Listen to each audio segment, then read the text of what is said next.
Every story has an author. Every author has a story. Join us for off-the-page interviews, inside stories, and a look into the world of publishing. This is PageTurners.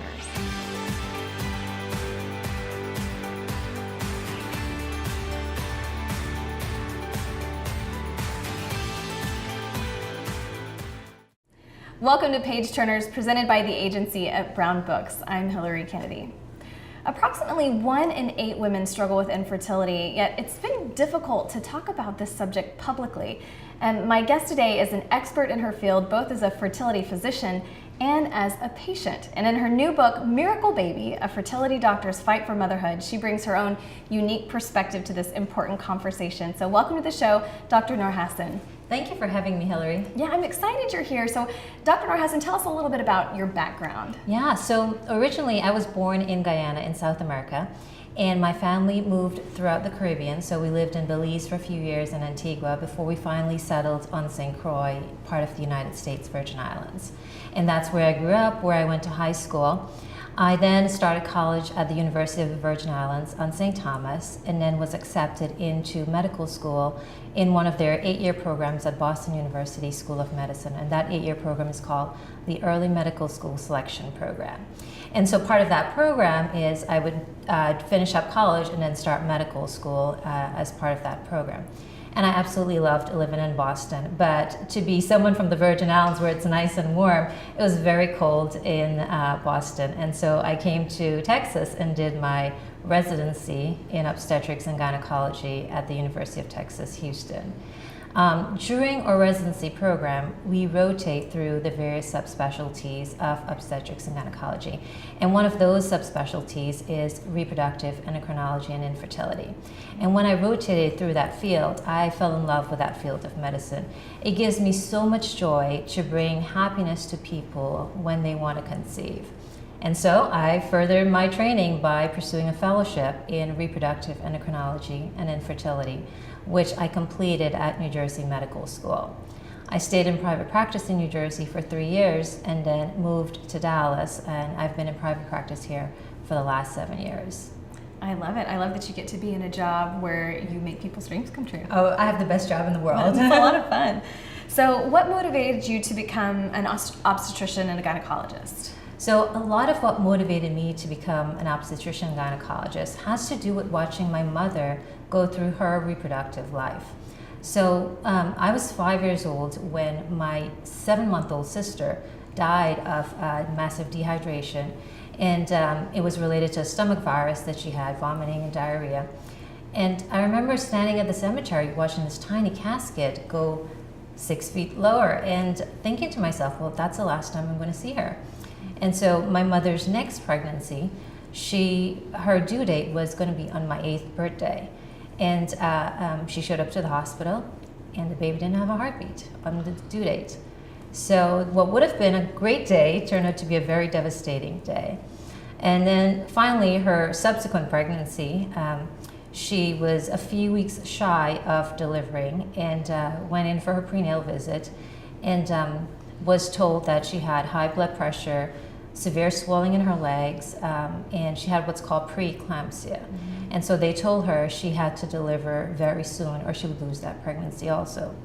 So needless to say, she signed the consent forms and had her C-section, and she tied her tube. She's like, no more of these pregnancies. 5 years later, she passed out in the kitchen floor from massive bleeding. So she knew she had fibroids. I don't think she knew how significant they were. So fibroids are benign tumors of the uterus, so they're non-cancerous.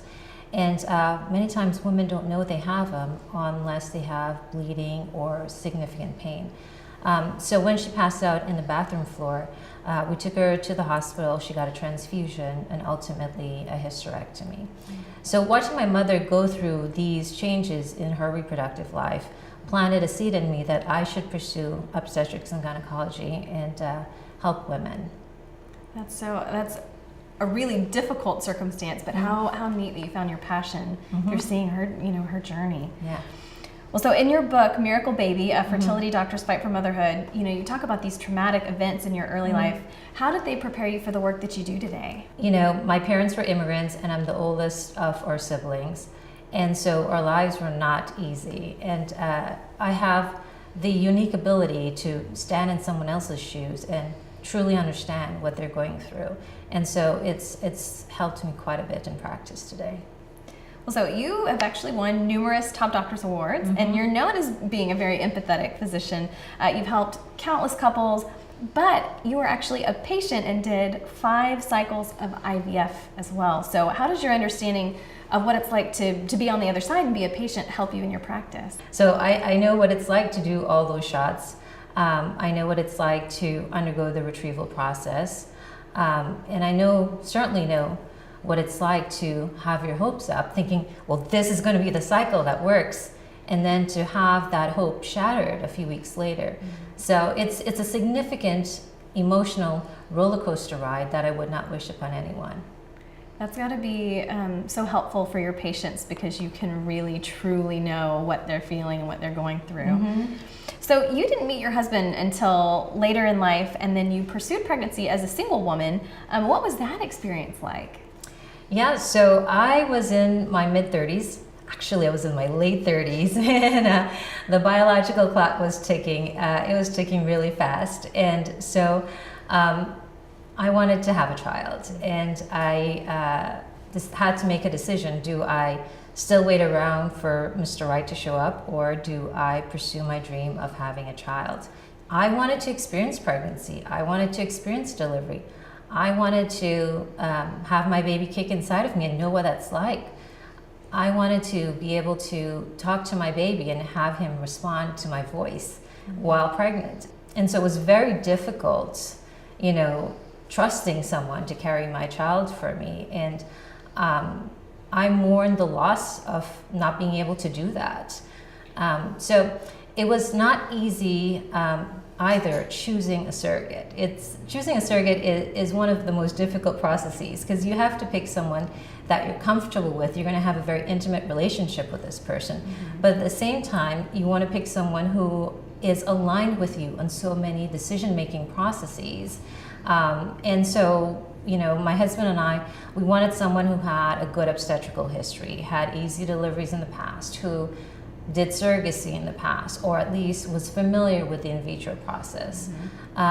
We wanted someone who lived our healthy lifestyles. We wanted someone who was aligned with us on the same decision-making processes of pregnancy. And to try and find all of that in one person is quite difficult. Right. And interestingly too, the surrogate has a choice whose baby they want to carry. And so they have their criteria of what they're looking for in what's called intended parents. So people like my husband and myself are called intended parents. And my husband and I, we interviewed several surrogates before we finally found the person who we thought was right for us. And similarly, there were a couple surrogates that didn't think we were the right fit for them either. So it truly is finding the right match for you. And when we found the right person, it was an absolute match made in heaven. Everything was so easy after that.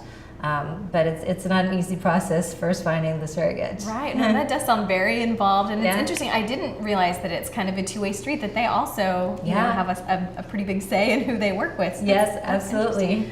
So now, do you have an ongoing relationship with your surrogate?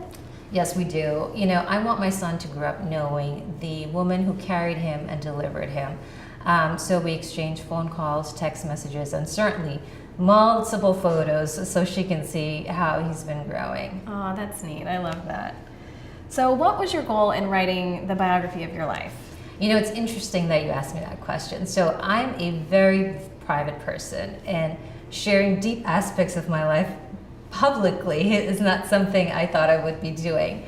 And so this series of IVF cycles, 5 IVF cycles, and then surrogacy, it spanned several years. And a few months before my surrogate was due to deliver, the opportunity to take some time off from private practice came up. And I decided I was going to leave private practice for a little while. And as I was getting ready to leave, several of my patients inquired, "Why are you leaving?"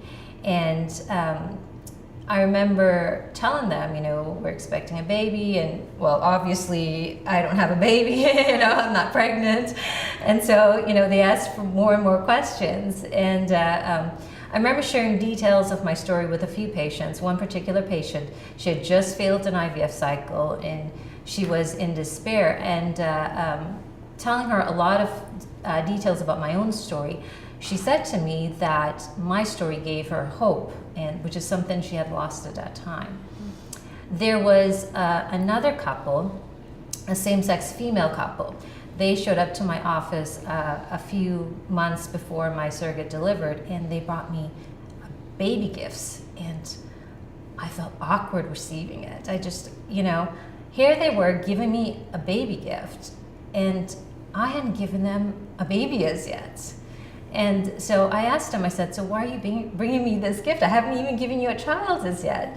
And they said to me that it's just me being such a kind, caring person and showing them hope that they can eventually conceive was all they needed. And so this went on and on with several different patients, and the resounding theme was, you have to share your story with others. And so, once my son was born, in between feeds and diaper changes, I started writing. And as you read this book, you'll also see the book is a biography of my life. So it describes a lot of detail of my upbringing and my parents being immigrants, and we come into America to pursue the American dream. So my goal with writing this book is to give people inspiration and hope with whatever they want to pursue. I think that's fantastic. And there's so much more to your story. There's a lot of things that we still have left to discuss. So next time we're going to talk about your second book. How you've had time to write a second book is incredible. But your second book, entitled The Fertility Manual, Reproductive Options for Your Family. And we're going to get your expert advice for those people who are experiencing infertility. And also remember to look for Miracle Baby, a fertility doctor's fight for motherhood. Thank you so much for being here. Thank you, Hillary. A lot of fun. We'll see you next time on Page Turners.